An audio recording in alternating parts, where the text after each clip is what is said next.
Vous allez écouter les courts extraits d'une histoire. Pour vous, quelle émotion ressentent les personnages dans cet extrait? C'est le jour, le bon, le vrai, le sien.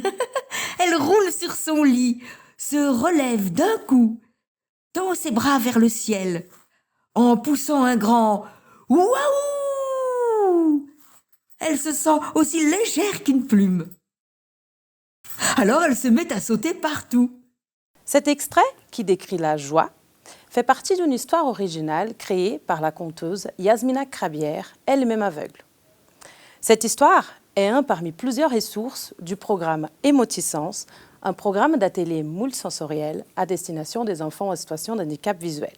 Ce programme a été créé dans le cadre du projet de recherche interventionnelle et de design participatif de l'Université de Genève. Dans une autre vidéo, vous avez vu que les compétences émotionnelles sont très importantes pour le développement cognitif, social et affectif de tous les enfants.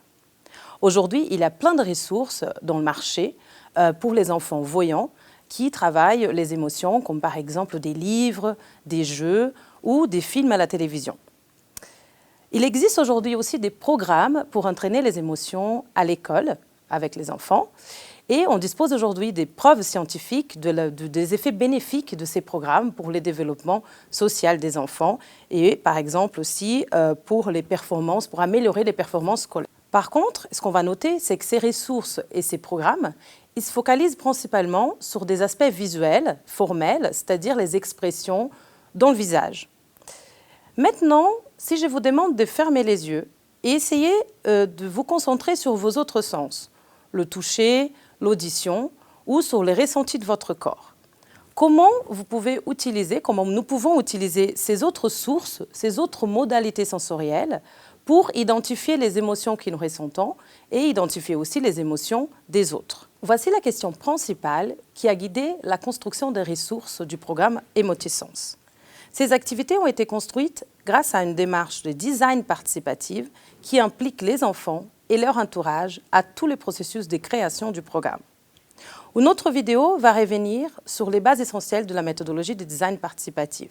Ce que je vous propose dans cette vidéo est d'examiner comment ce programme a été construit dans cette démarche de design participatif et je vais également vous montrer quelques exemples d'activités autour des émotions. Une première phase du projet de recherche a été de définir les objectifs du programme pour nous assurer qu'il répond aux véritables besoins de ces profils d'enfants. Pour cela, nous avons travaillé avec environ 150 professionnels qui sont au quotidien avec ces enfants. Voici ce qu'on a obtenu comme résultat à une des enquêtes réalisées avec ces professionnels. 92% des professionnels interrogés nous ont affirmé que les enfants avec un handicap visuel qui les accompagnent rencontrent des difficultés émotionnelles. Les professionnels nous ont fait part des situations réelles, comme celle de Thomas, par exemple, un enfant aveugle de 6 ans, qui a raconté qu'il s'était mis en danger sans pouvoir nommer l'émotion et en montrant très peu d'expression sur son visage et sa voix. Un autre résultat important. 79% des professionnels nous ont indiqué qu'ils n'ont pas de matériel adapté pour travailler les compétences émotionnelles avec ces profils d'enfants. Nous avons ensuite réalisé différents workshops et ateliers créatifs. Pour résoudre cette problématique, les professionnels ont créé des vrais prototypes d'activités en carton et avec des matières diverses. C'est à partir de toute cette phase collaborative que nous avons construit les activités du programme Émotissense. Et le programme Émotissense est composé d'un guide, des séances avec différentes idées d'activités qui sont des activités clés à la main aux professionnels pour qu'ils puissent réaliser des séances avec des groupes d'enfants. Et il y a également différents supports sonores et tactiles qui accompagnent ces activités. Les supports tactiles ont été développés en partenariat avec la maison d'édition Mémain Nord, partenaire de ce projet. Je voulais vous montrer quelques exemples de ces activités. Voici une première activité autour de sons. Les extraterrestres nous ont envoyé des sons d'émotion dans une langue inconnue. La cimatoba! La cimatoba. La cimatoba!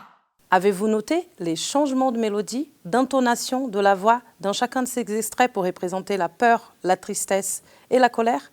Ça s'appelle la prosodie émotionnelle. Dans cette activité, nous travaillons avec les enfants les clés pour identifier et exprimer ces prosodies.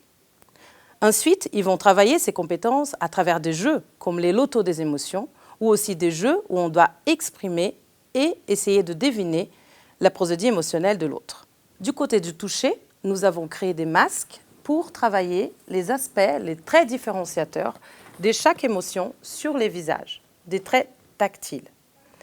Là, je vais vous montrer, par exemple, le masque qui a été conçu pour la joie. Donc là, nous avons les hauts et les bas qui peuvent être descratchés. Et nous travaillons les aspects formels du visage, par exemple la bouche souriante pour la joie, mais nous travaillons également tous les traits qui sont des traits tactiles que nous allons pouvoir ressentir dans notre propre visage, comme par exemple là, les petits rides qui vont se former au coin des yeux lorsque nous sourions. Nous avons aussi travaillé autour de la texture des émotions, comme par exemple avec un panel de textures qui a été fourni aux enfants. Ça, c'est les panels de textures que je vous montre là. Donc, c'est un petit rectangle avec 3 rangs de textures. Nous avons l'éponge, la fourrure et les plaids, qui sont les 3 textures proposées pour la joie. Et les enfants ont choisi eux-mêmes, c'est-à-dire qu'ils ont désigné un groupe, la texture qu'ils préféraient pour la joie. Et à partir de là, ils ont réalisé plusieurs activités où en fait la texture, l'émotion, elle était représentée avec la texture choisie par les enfants. Ils font ensuite plusieurs activités et jeux avec la texture qu'ils ont choisie pour chaque émotion. Alors, comment on peut savoir si les programmes marchent, si vraiment il y a des effets bénéfiques sur les compétences émotionnelles des enfants avec un handicap visuel?